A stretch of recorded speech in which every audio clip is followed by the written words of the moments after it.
Қайырлы күн барлықтарыңызға. Бүгін сіздерге ашытылған қамырдан өте дәмді жусай мантының жасалу жолын көрсетемін.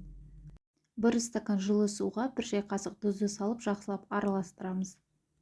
Алдын ала еленген ұнымызға 1 шай қасық ашытқы саламыз және жылы суымызды құйып орташа қаттылықта қамыр илеп аламыз. Барлық керекті заттардың мөлшерін видеоның астында описание бөліміне жазып қоямын.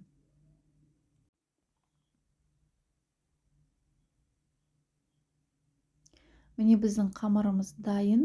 Дайын болған қамырды 1-1,5 сағатқа көтерілуге қоямыз. Аздап майлап аламыз.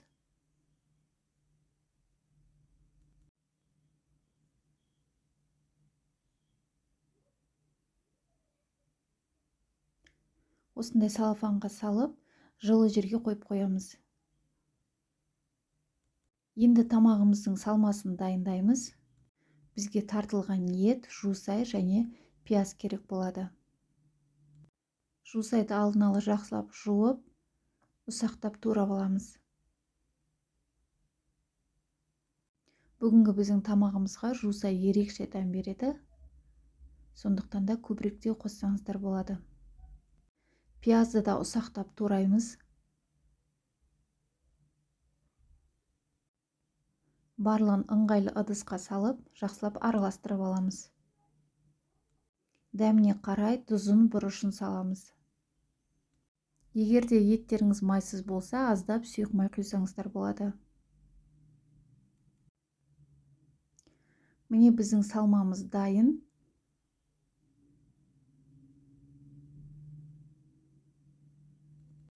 бір 1,5 сағат уақыт аралығында біздің қамырымыз өте әдемі болып көтерілді. Қамырымызды осындай бөліктерге бөліп аламыз. Енді осы қамырларды кішкентай зуала қылып демалдыруға қоямыз. Дәл видеода көрсеткендей етіп кішкентай зуалалар жасаймыз.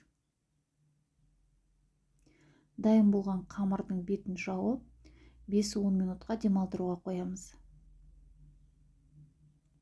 Қамырлардың арасын ашыңқырап қойыңыздар, өйткені біздің қамырларымыз көтеріледі. 10 минут демалған қамырды оқтаудың көмегімен жайып аламыз.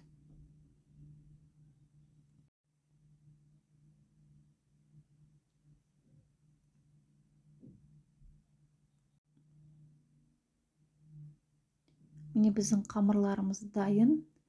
Дайын болған қамырлардың ішіне бір ас қасықтан толтырып, салмасын салып шығамыз.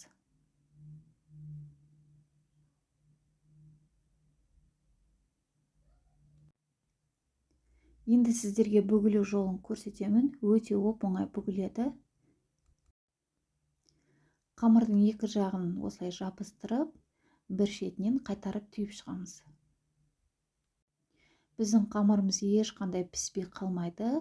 45 минут уақыт аралығында біздің қамырымыз өте жақсы көтеріліп, әдемі пісіп шығады.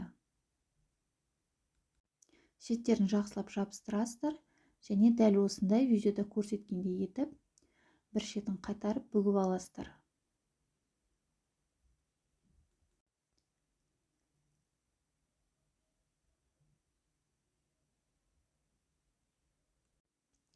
Міне біздің қамырларымыз дайын. Енді қамырларымызды майланған қазанымызға саламыз. Ортасын міндетті түрде ашып қойыңыздар. Өйткені пісу барысында біздің қамырларымыз жақсы көтерілетін болады. Қалған қамырларды да дәл сондай бүгіп аламыз. Дайын болған қамырларды 45 минут уақыт аралығында пісіріп аламыз. Осымен біздің өте дәмді, тойымды түскі асымыз дайын болды. Сіздер де дәл осы рецептпен жасап көрсеңіздер болады. Қамырлары ешқандай піспей қалмайды, жақсы көтеріліп, әдемі болып пісіп шығады. Отбасыңызға сөзсіз ұнайтын өте дәмді, тойымды біздің тамағымыз осымен дайын болды. Құрметті көрермендер, бүгінгі рецепт ұнаған болса, міндетті түрде лайк басып, комментарий жазып, жақындарыңызбен бөлісуді ұмытпаңыздар. Менің каналымда түрлі әрі пайдалы видеолар бар, барлығы сіздер үшін. Барлықтарыңызға ас болсын.